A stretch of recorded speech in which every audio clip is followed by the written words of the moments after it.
আজকে আমার ট্রেন রয়েছে 1 2 3 4 5 সরাইঘাট এক্সপ্রেস।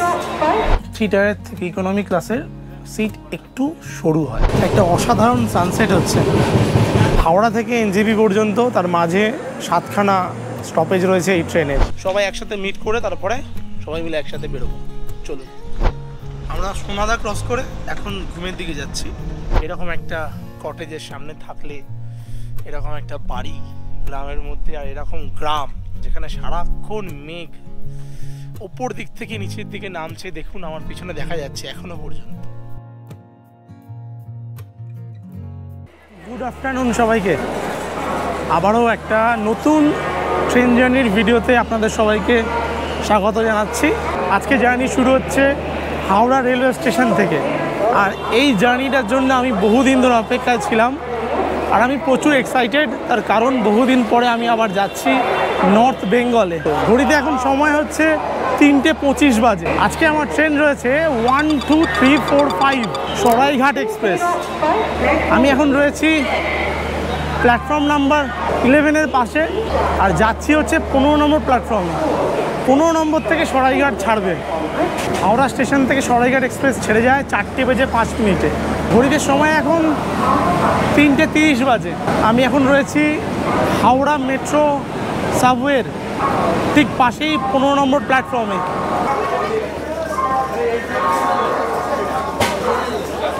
ট্রেন এখনও ঢোকেনি। সরাইঘাটে জেনারেলের লাইন পড়েছে, দেখুন বিশাল লাইন।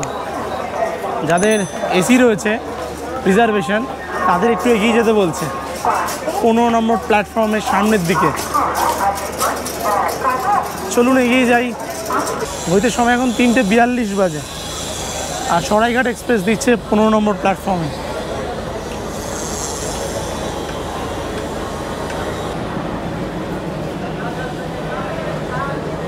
আমার সিট রয়েছে আজকে সরাইঘাটের এসি 3 টায়ার ইকোনমি ক্লাসে। এই প্রথম কোনো ইকোনমি ক্লাসে জার্নি করব আমি। সরাইঘাটে বহুবার বোলপুর গেছি, এনজেপি যাব প্রথমবার। এই প্যান্ট্রিয়ারের বলে HA1 মানে ফার্স্ট ক্লাস। শ্রেণীকরণ সমস্তটাই বলবো, আপনাদের সঙ্গে শেয়ার করব। এই যে আমার কোচ রয়েছে M1-এ এসি 3 টায়ার ইকোনমি ক্লাস। চলুন ভিতরে ঢুকে যাই, ঢুকে দেখাচ্ছি। সব সময় কপালে মিডিল বার্থ, আপার বার্থ হলে তাও ভালো লাগে। চলুন।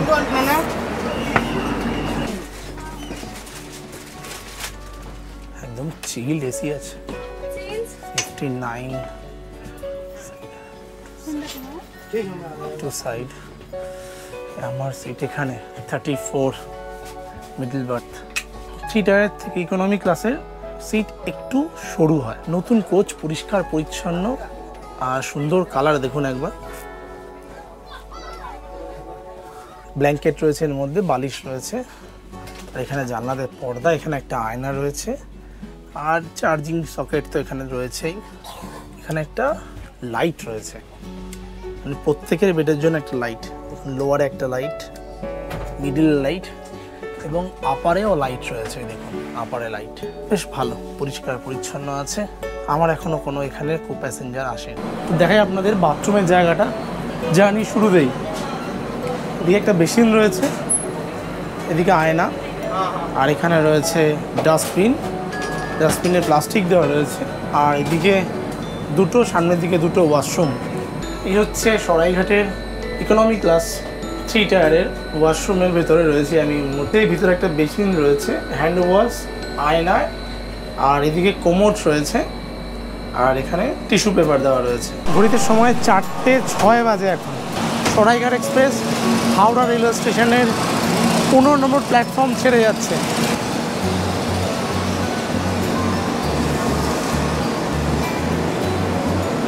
ট্রেনের প্ল্যাটফর্ম ছাড়ার আগেই ভেতরের প্যাসেঞ্জারদের সিট অ্যারেঞ্জমেন্ট চলছে, মানে অনুরোধের মাধ্যমে জায়গার পরিবর্তন। একটু দূরপাল্লার ট্রেনে উঠলেই এখন যেটা দেখা যায়। প্ল্যাটফর্ম ছেড়ে দিল, এবার ভিতরে গিয়ে বসি। এটা বেশ স্লাইডিং ডোর রয়েছে। আমাদের কম্পার্টমেন্টে গিয়ে দেখি নতুন দুটো ছেলে, যাদের সিট পাশের কোচে ছিল। আসলে এই দুটো সিট দুজন বাঙালি ভদ্র মহিলার, তারা এক্সচেঞ্জ করেছেন। ইনি হচ্ছেন রেলের স্টাফ। কোনো অসুবিধায় ওনাকে যাতে কল করা হয় সেটাই উনি বলে যাচ্ছেন।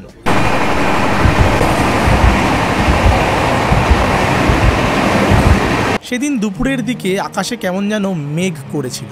ট্রেন ছাড়ার কিছুক্ষণ পর কিছুটা ওয়েদার ভালো হতে ট্রেন থেকেই আরেকটা নতুন সূর্যাস্তের সাক্ষী হতে পারলাম। ভালো লাগে আমার সূর্যাস্ত দেখতে। একটা অসাধারণ সানসেট হচ্ছে, দেখুন একবার। এরকম বিকেলবেলা ট্রেন জার্নি স্টার্ট করবো আর সানসেট দেখবো, এটা হয়। আমরা বর্ধমান ঢুকবো। ট্রেনের শ্রেণীকরণের দিক থেকে এই ট্রেনে শুরুর দিকে দুটো আর শেষের দিকে দুটো জেনারেল কোচ রয়েছে, S1 থেকে S7। 7টা রয়েছে স্লিপার কোচ, B1 থেকে B5। 3 টায়ার কোচ রয়েছে 5টা, আর HA1 ফার্স্ট ক্লাস কোচ একটা রয়েছে। একটা রয়েছে A1 2 টায়ার কোচ, আর একটা ইকোনমি ক্লাস M1, আর প্যান্ট্রিকারও রয়েছে এই ট্রেনের মধ্যে। আবার ভেতরে ঢুকে দেখছি এখনই শোয়ার ব্যবস্থা চলছে, সবাই নিজের মতো বিছানা বানিয়ে নিচ্ছে। অগত্যা আমিও আমার সিটে চলে গেলাম। ও হ্যাঁ, এটা তো বলতে ভুলেই গেছি যে এই কম্পার্টমেন্টে দুটো বাচ্চা ছিল, আপার বার্থে সিট পড়েছিল। আমাকে রিকোয়েস্ট করাতে এক্সচেঞ্জ করে নিয়েছি, তাই আপারে উঠে পড়েছি। প্রত্যেকেই একটা করে কাগজের প্যাকেট পাবেন, তার মধ্যে রয়েছে দুটো সাদা রঙের চাদর, একটা তোয়ালে এবং আলাদা করে একটা বালিশ এবং কম্বল রয়েছে।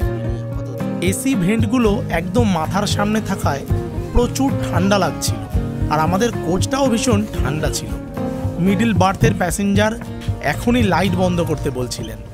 কোনো রকমভাবে আমি একটু বিছানা করে নিলাম। তার মধ্যেই এসে গেছে বর্ধমান। বেশ 1 ঘন্টা 25 মিনিট পরে এসে পৌঁছে গেছি বর্ধমানে। আমাদের প্রথম স্টপেজ, এই ট্রেনের প্রথম স্টপেজ। এখানে 3 মিনিটের হল টাইম রয়েছে, কিন্তু একটা কথা হচ্ছে এখানে 4টে 57-তে পৌঁছানো দরকার। এখন ঘড়িতে সময় হচ্ছে 5টা 23 বাজে, মানে 25-26 মিনিট কিন্তু ট্রেন লেট রয়েছে। বর্ধমানের 1 নম্বর প্ল্যাটফর্মে ঢুকে গেছে, আর দেখতেই পাচ্ছেন প্রায় অন্ধকারও এসেছে। আবার ট্রেনে উঠে দেখি টিটি এসেছেন। তার পাশাপাশি বর্ধমান থেকে একজন প্যাসেঞ্জার উঠেছেন আমাদের কম্পার্টমেন্টের। ওনার সিট রয়েছে আপার বার্থে। ট্রেনে উঠে এই মিডল বার্থ তোলার টাইম হচ্ছে 9:30। সবাই 7 তাড়াতাড়ি তুলে দিয়েছে, তাই টিটি আবারও সবাইকে উঠিয়ে দিলেন। আমি কিছুক্ষণ লোয়ার বার্থে বসলাম। এদিকে ট্রেন পরিষ্কার পরিচ্ছন্নতার কাজও হচ্ছে। আইআরসিটিসির ক্যাটারিং স্টাফ মাঝে মধ্যেই খাবার নিয়ে ঘুরে যাচ্ছেন। কিছুক্ষণ পরেই পৌঁছে গেলাম শান্তিনিকেতন। ঘড়িতে সময় এখন 6:11 দেখতে পেলেন আপনারা। আমরা এসে দাঁড়িয়েছি 1 নম্বর প্ল্যাটফর্মে। এই বোলপুর শান্তিনিকেতন স্টেশনটাই দেখলে বেশ ভালো লাগে, এত সুন্দর ছবি আঁকা সাজানো স্টেশন। যাই হোক, আজকে আমার এই ট্রেনে গন্তব্য হচ্ছে এনজেপি পর্যন্ত। এই ট্রেন যায় টোটাল 997 কিলোমিটার, প্রায় 1000 কিলোমিটার, কিন্তু আমি জার্নি করব আজকে 594 কিলোমিটার, মানে এনজেপিতে নেমে যাব। আরেকটা ব্যাপার রয়েছে, আমার ট্রেনের টিকিট কাটা রয়েছে কিন্তু নিউ আলিপুরদুয়ার পর্যন্ত, 708 কিলোমিটার মোস্ট প্রবাবলি। টিকিট কাটতে বাধ্য হয়েছি, কারণ বুঝতেই পারছেন আপনারা ট্রেনের টিকিট পাওয়া যায়নি। নাহলে তো এনজেপি যেতে গেলে দার্জিলিং, উত্তরবঙ্গ পদাতিক সবথেকে বেস্ট ট্রেন আমার মনে হয়, কিন্তু ট্রেনের টিকিট পাওয়া যায়নি বলেই সরাইঘাটের 3 টায়ার ইকোনমিতে টিকিট কেটেছি। বোলপুরে তোমার কোথায় বাড়ি? শালডাঙ্গা। আমি কিন্তু বোলপুরে আসি মাঝে মধ্যেই। কলকাতায়, বেহালা। ট্রাভেলার ভাই, যাচ্ছি এনজেপি। এখানে 5 মিনিটের হল টাইম রয়েছে, তারপরে ছেড়ে দেবে। মিডিল বার্থের জায়গায় আপার বার্থে উঠে গেছি আমি। ঘড়িতে সময় এখন 7:15 বাজে। 7:14 এসে ঢুকেছে রামপুরহাটে, 2 নম্বর প্ল্যাটফর্মে এসে ঢুকেছে। এখানে আসার কথা ছিল অ্যাকচুয়ালি 6:50-এ, মানে 25 মিনিট ট্রেন লেট, 2 মিনিট হল টাইম। উঠে পড়ি। এর আগে আমরা সাঁইথিয়া ক্রস করে এসেছি, বোলপুর শান্তিনিকেতনের পরে, তারপরে রামপুরহাট। আর আমি জার্নি করব এনজেপি পর্যন্ত। তো হাওড়া থেকে এনজেপি পর্যন্ত তার মাঝে 7খানা স্টপেজ রয়েছে এই ট্রেনের। পরবর্তী স্টেশন রয়েছে নিউ ফারাক্কা। ঘড়িতে সময় এখন 8:32 বাজে। মজার ব্যাপার হচ্ছে এতক্ষণ ট্রেন লেট ছিল শুরুর দিকে, কিন্তু এখন ট্রেন মেকআপ দিয়ে দিয়েছে, একদম ঠিক সময় ঢুকেছে। 8:30 সময় ছিল, 8:31-এ ঢুকলো। ফারাক্কা রেলওয়ে স্টেশনটা কতটা নিচে দেখুন, মানে ট্রেন থেকে অনেকটা নিচে নামতে হলো। এখানে 2 মিনিটের হল টাইম রয়েছে, আর এরপরেই রয়েছে মালদা। খুব বেশিক্ষণ সময় লাগবে না, 9:20-তে মনে হয় মালদা স্টপেজ রয়েছে। আর এখন আমরা 294 কিলোমিটার ক্রস করে গেছি অলরেডি। 1 2 3 4 5 সরাইঘাট এক্সপ্রেসে করে যাচ্ছি আমরা। ট্রেনে উঠে দেখি বেশিরভাগ প্যাসেঞ্জারই লাইট অফ করে ঘুমিয়ে পড়েছে। 9:45-র সময় দেখলাম এখান থেকে একজন ঝালমুড়িওয়ালা উঠেছে, তার কাছ থেকে একটু ঝালমুড়ি খেলাম। লোকাল ট্রেনের ভাইব। এখন ঝালমুড়ি দিয়ে কাজ চালাই, কিন্তু ম্যাটারটা হচ্ছে এখন যদি খাওয়া দাওয়া করে ঘুম পেয়ে যেতে পারে শুলে, আর শুলে হবে না। এনজিপিতে 10 মিনিট দাঁড়ায়, মাঝখানে নেমে যেতে হবে। টাইম রয়েছে তো 1:30। ঝালমুড়ি খেতে খেতেই পৌঁছে গেলাম মালদা টাউনে। রুটি, সবজি, আবার মিঠাই, ওখানে আবার ভাত পাওয়া যাচ্ছে। মালদা টাউনের আমরা 4 নম্বর প্ল্যাটফর্মে এসে দাঁড়িয়েছি। সবচেয়ে ইম্পর্টেন্ট হচ্ছে মালদা টাউন এমন সময় দাঁড়ায় ঠিক 9:30-র টাইমটায়। এই সময় আপনারা কিন্তু যদি ট্রেনের মধ্যে না ডিনার খেতে চান, সেক্ষেত্রে মালদা টাউনে নেমে আপনারা কিছু একটা কিনে ডিনার করতে পারেন। এই জাস্ট ইকোনমি ক্লাস M1 থেকে নেমেছি, নেমে দেখুন এই সামনেই দোকান রয়েছে। এই সময় আপনারা সব কিছুই খেতে পারবেন, বিস্কিট ফিস্কিট সব কিছুই রয়েছে। ক্রিম রোল, প্যাটিস 30 টাকা ভেজ, চিকেন 40 টাকা। ঠিক তার এই পাশেই রয়েছে আবার আন্ডা বিরিয়ানি আর চিকেন বিরিয়ানি। আর এইদিকে রয়েছে রুটি সবজি মিষ্টি। এই রুটি সবজি মিষ্টি কত দাদা? কত প্যাকেট রুটি সবজি মিষ্টি? মিষ্টি 4 30 টাকা। আর রুটি সবজি 40। মাঝখানে রুটি সবজি। একটা স্টপেজ রয়েছে, এরপরে কিষানগঞ্জ, তারপরে আমরা নিউ জলপাইগুড়ি পৌঁছে যাব। কিষানগঞ্জে পৌঁছানোর সময় হচ্ছে 11:30, আর 1:05-এ নিউ জলপাইগুড়িতে। চলুন ভিতরে গিয়ে বসি। এই যে মালদা টাউন ক্রস করছি। ও এইদিকেও প্রচুর লোক দাঁড়িয়েছিল সব রুটি ফুটি নিয়ে। এদিকে দাঁড়িয়ে থাকার কারণটা বুঝতে পেরেছি, এখানে জেনারেল কোচ রয়েছে, তো জেনারেল কোচের সামনেই দাঁড়ায়। কোচের ভিতরে ঢুকে এখন না পারবো কথা বলতে, আর না পারবো ঘুমোতে ঠিক করে, কারণ 1:05-এ নিউ জলপাইগুড়ি পৌঁছবে, আমাকে ওখানেই নামতে হবে। ঘুম যদি না ভাঙে তাহলে সমস্যা। 10 মিনিটের হল্ট টাইম আছে, তার মধ্যেই নেমে যেতে হবে। বাকিদের ঘুমোতে দেখে ফোনের মধ্যে অ্যালার্ম দিয়ে আমিও কিছুক্ষণের জন্য ঘুমিয়ে পড়লাম। এসে গেছে এনজিপি, এখানেই নামবো।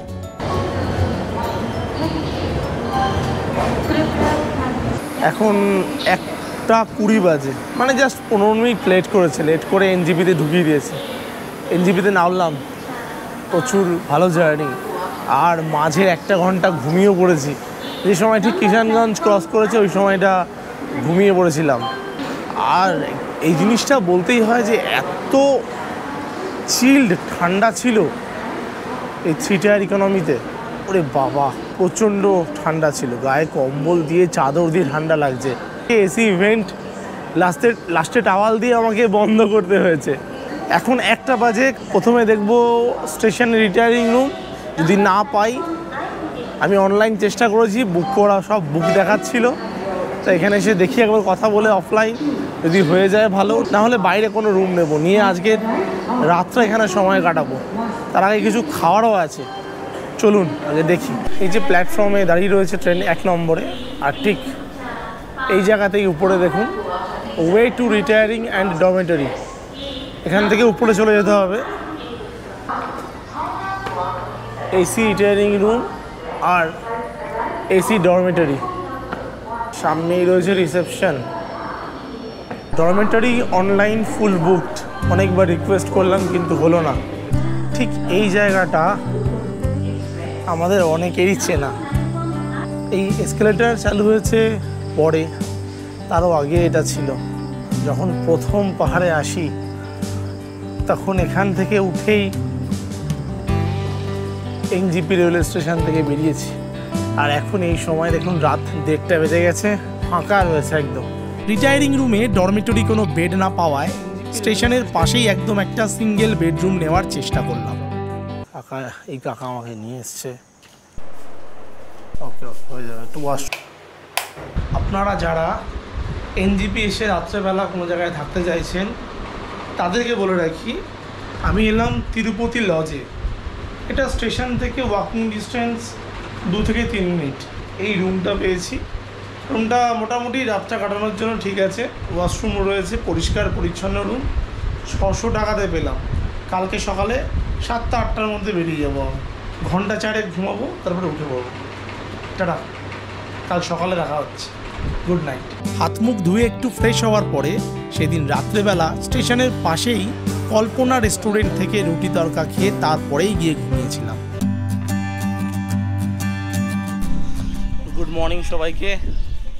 নতুন সকালে আজকে এনজিপি থেকে। কাল রাতে আমি এখানে এসেছিলাম তিরুপতি লজে। এখন দার্জিলিং মেল ধরে আমার যারা সঙ্গী তারা আসছেন। দার্জিলিং মেল এখানে 7:50-এ পৌঁছানোর কথা। এখন ঘড়িতে সময় 7:50 বাজে।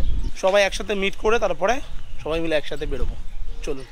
আপনাদের যাদের পাহাড়ে যাওয়ার প্রয়োজন, অনলাইন নিয়ে যাচ্ছেন, শুধু টাকা ক্যাশ নিয়ে যাচ্ছেন না, তারা এনজিপিতে নেমে সিঁড়ি থেকে নেমে গিয়ে নিচে SBI ATM রয়েছে, এখান থেকে কিন্তু ক্যাশ তুলে নিয়ে যেতে পারেন। আমি আপনাদের অবশ্যই বলবো যখনই পাহাড়ে যাচ্ছেন তাহলে ক্যাশ কিন্তু ক্যারি করুন।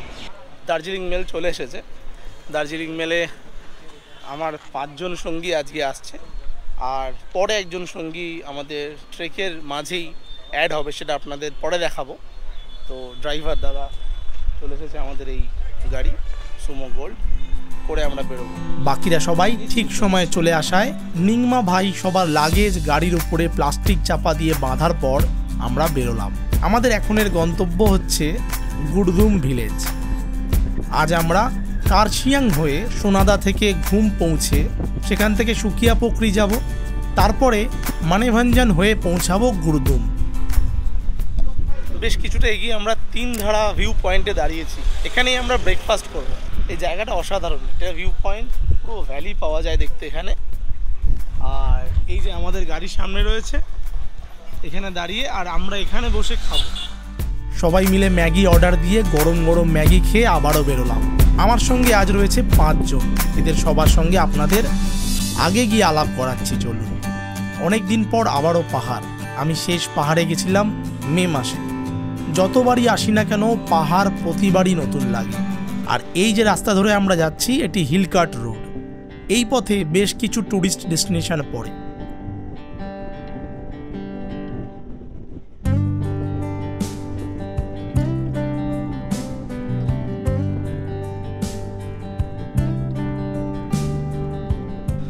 আমরা সোনাদা ক্রস করে এখন ঘুমের দিকে যাচ্ছি। সামনেই পড়বে আমাদের ঘুম। ঘুম থেকে আমরা বাঁদিকে চলে যাব সুকিয়া পোখরির দিকে। আর আমার সাথে 5 জন রয়েছে। একটু টায়ার্ড, তারা রেস্ট নিচ্ছে। উঠে গেছে সঙ্গে সঙ্গে। একটু ড্রাইভারের সাথে আলাপ করাই। দাদা এর পরে থাকবে না আমার সাথে। দাদার নাম হচ্ছে নিংমা। নিংমা, হাই করো তো। খুব ফ্রেন্ডলি। তোমার সবাই একটু হাই করে দাও। এটি ঘুম রেলওয়ে স্টেশন। সমুদ্রতল থেকে ৭,৪০৭ ফিট উপরে অবস্থিত দার্জিলিং হিমালয় রেলওয়ের ইউনেস্কো ওয়ার্ল্ড হেরিটেজ সাইট। ঘুম থেকে বাঁদিকে ঢুকেই কিছুটা এগোলেই পাওয়া যায় লেপচা জগৎ। এখানের এই পাইন ফরেস্ট দেখার মতো অদ্ভুত সুন্দর, আপনারা দেখতেই পাচ্ছেন। কখনো মেঘ, কখনো আবার পাইন গাছে ভরা জঙ্গল। আরেকটু এগিয়ে পাওয়া যায় মাজিদুরা ভিউ পয়েন্ট। এখান থেকে আমরা সুকিয়া হয়ে পৌঁছে গেলাম মানেভাঞ্জান। সিঙ্গালীলা ন্যাশনাল পার্কে যাওয়ার এন্ট্রি পয়েন্ট হলো এই মানেভাঞ্জান। আমরা এখন আছি মানেভাঞ্জানে। আর এই দেখতে পাচ্ছেন আমার পাশে মানেভাঞ্জানের বুকিং কাউন্টার। এখান থেকে আপনারা এসে মানেভাঞ্জান থেকে গাড়ি বুক করতে পারেন। তার জন্য ডকুমেন্ট লাগে। আর সিঙ্গালীলা ন্যাশনাল পার্কে ঢোকার জন্য আপনাদের আইডি কার্ড অবশ্যই লাগবে। মানেভাঞ্জান থেকে এই রুটে মানে সান্দাকফল রুটে যদি কোনো জায়গায় যেতে চান সেক্ষেত্রে Singalila land rover owners welfare অ্যাসোসিয়েশনের থেকে আপনারা গাড়ি ও পারমিট করিয়ে এর ভিতরে প্রবেশ করতে পারবেন। এটি হলো ফেয়ার চার্ট। মানেভাঞ্জান থেকে টুমলিং, গৈরিবাস, কালীপোখরি, সান্দাকফু, থাকুম ভ্যালি আর ফালুট যাওয়ার ভাড়া আপনাদের সঙ্গে শেয়ার করে দিলাম। পৌঁছে গেছি আজকে আমাদের গন্তব্য গুরদুম ভিলেজে। গাড়ি আমাদের এখানেই ছাড়বে। ব্যাগ নিয়ে উঠবো আমরা গুরদুমের মিংমা ভাইয়ের হোমস্টেতে। গুরদুমে আমাদের স্টে সব থেকে উপরে রয়েছে গুরদুম ভিলেজের।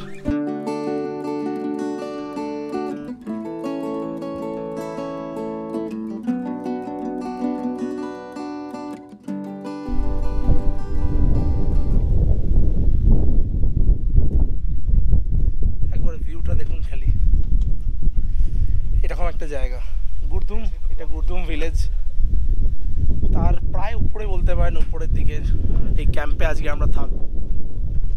3টে পরপর ক্যাম্প রয়েছে আর আমরা রয়েছি 6 জন, 2 জন করে। আসার সঙ্গে সঙ্গে গরম গরম ব্ল্যাক টি, ওয়েলকাম ড্রিঙ্ক এখানে চা আমাদের, তাহলে ঠিক আছে।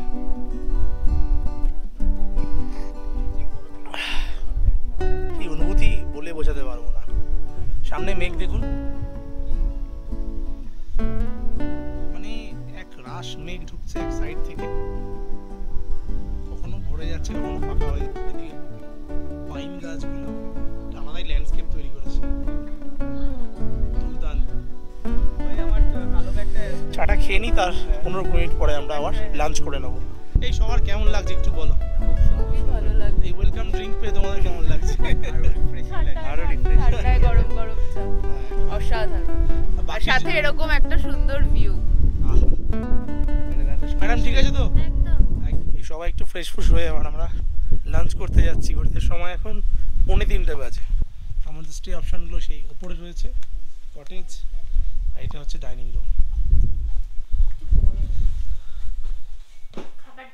এদের পটগুলোই ভালো লাগে না খুব,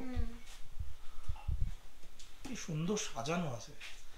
সব সময় সাজানো থাকে এদের, এটা বেশ সুন্দর করে গুছিয়ে রাখে। দেখো তোমার পিছনেও দেখো, পিছনে তামার এই দুটো দেখো, চিরাতন দুটো, ওদের দিকে পিছনে। সৌরভ বসো তাহলে, সৌরভ। হ্যাঁ বসছি। আমাদের সামনে সৌরভ আর ম্যাডাম অন্বেষা, সৌরভ, আর এদিকে রয়েছে আর আবির। টুপি আমাদেরকে খুলতে হবে সবাইকে। একটু খাবার কি দেখাই, গরম গরম ধোঁয়াতে উঠছে।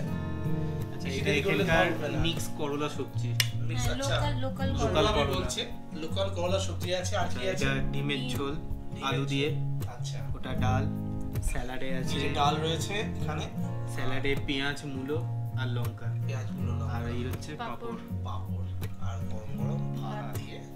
চলো আমরা শুরু করি, দেরি না করে। পাহাড়ে এসে গরম গরম যা কিছুই পাওয়া যায় সব কিছুই ভালো লাগে। পেট ভরে খাওয়া দাওয়ার পরে আমরা বেশ কিছুক্ষণ এই কটেজগুলোর সামনে পাহাড় মেঘ দেখতে দেখতে আর গল্প করে সময় কাটিয়ে দিলাম। সারাক্ষণ সেই দুপুরে আসার পর থেকে মেঘ চারিদিকে ভরে রয়েছে। এতক্ষণ আমরা বেশ কিছুক্ষণ ছবি তুললাম, ভিডিও করলাম কিছু। এরকম একটা কটেজের সামনে থাকলে, এরকম একটা বাড়ি গ্রামের মধ্যে, আর এরকম গ্রাম যেখানে সারাক্ষণ মেঘ ওপর দিক থেকে নিচের দিকে নামছে, দেখুন আমার পিছনে দেখা যাচ্ছে এখনো পর্যন্ত নেমে যাচ্ছে। আর মাঝে মধ্যে ওইখানে গ্রামটা দেখা যাচ্ছে, আবার মেঘে ঢেকে যাচ্ছে। সূর্যের আলো মাঝে মধ্যে পড়ছে। এই দিকটা পশ্চিম দিক আর এইদিকে হচ্ছে পূর্ব দিক। অসাধারণ ভিউ। যাই হোক, আজকের মতো এই ভিডিও এখানে শেষ করছি। যদি ভালো লাগে তাহলে একটা অবশ্যই লাইক করবেন। পরের পর্ব থেকে আপনারা পাবেন আমরা এই গুরদুম থেকে কিভাবে সান্দাকফু ফালুট ট্রেক করব। চলুন, টাটা, দেখা হচ্ছে, কথা হচ্ছে আবারও নতুন ভিডিওতে। টাটা।